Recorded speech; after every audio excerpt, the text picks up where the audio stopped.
ನಾನಿವತ್ತು high protein, less oil, healthy and tasty roasted chickpea ಅಂದರೆ roasted Kabul ಕಡಲೆಕಾಳು ಮಾಡ್ತಾ ಇದ್ದೀನಿ. ಅದು ಏರ್ ಫ್ರೈಯರಲ್ಲಿ ಬರೀ ಒಂದೇ ಒಂದು ಸ್ಪೂನ್ ಆಯಿಲ್ ಯೂಸ್ ಮಾಡಿಕೊಂಡು.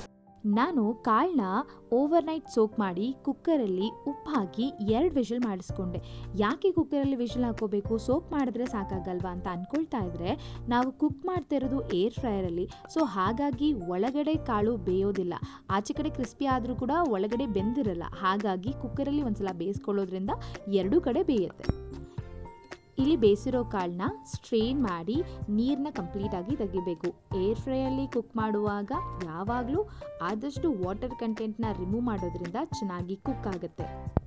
ಅದಕ್ಕೆ ಇದನ್ನು ಕ್ಲೀನಾಗಿ ಸ್ಟ್ರೈನ್ ಮಾಡಿ ಕಾಟನ್ ಬಟ್ಟೆ ಮೇಲೆ ಹಾಕಿ ನೀರಷ್ಟು ವೈಪ್ ಮಾಡಬೇಕು. ಕಾಳನ್ನ ಕ್ಲೀನಾಗಿ ಕಾಟನ್ ಬಟ್ಟೆಯಲ್ಲಿ ಹಾಕಿ ವೈಪ್ ಮಾಡೋದ್ರಿಂದ ಕಾಳು ಮೇಲಿರೋ ನೀರೆಲ್ಲ ಕಂಪ್ಲೀಟಾಗಿ ಹೋಗುತ್ತೆ. ಅದಾದ ಮೇಲೆ ಏರ್ ಫ್ರೈಯರ್ನ ಹೀಟ್ ಮಾಡಿದೆ 180 ಡಿಗ್ರಿ ಸೆಲ್ಸಿಯಸಲ್ಲಿ 10 ಮಿನಿಟ್ಸ್. ನೀರನ್ನೆಲ್ಲ ಒರೆಸ್ಕೊಂಡ್ಮೇಲೆ ಈ ಕಾಳನ್ನ ಒಂದು ಬೌಲ್ಗೆ ಹಾಕ್ಕೊಂಡು ನಿಮ್ಮ ರುಚಿಗೆ ಅನುಗುಣವಾಗಿರುವಷ್ಟು ಉಪ್ಪು ಹಾಗೆ ಬೇಕಾಗಿರುವಷ್ಟು ಚಿಲ್ಲಿ ಪೌಡರ್ ಇದೆರಡನ್ನೂ ಸಹ ಹಾಕ್ಕೊಂಡು ಒಂದೇ ಒಂದು ಸ್ಪೂನು ಎಣ್ಣೆ ಹಾಕ್ಕೊಂಡು ಮಿಕ್ಸ್ ಮಾಡ್ಕೊಳ್ಳಿ. ಚೆನ್ನಾಗಿ ಮಿಕ್ಸ್ ಆದ ಮೇಲೆ ಈ ಮಿಕ್ಸ್ಚರನ್ನು ನೀವು ಇವಾಗ ಏರ್ ಫ್ರೈಯಲ್ಲಿ ಇಡಬೇಕಾಗುತ್ತೆ. ಆಲ್ರೆಡಿ ಏರ್ ಫ್ರೈಯರು ಪ್ರೀಹೀಟ್ ಆಗಿತ್ತು.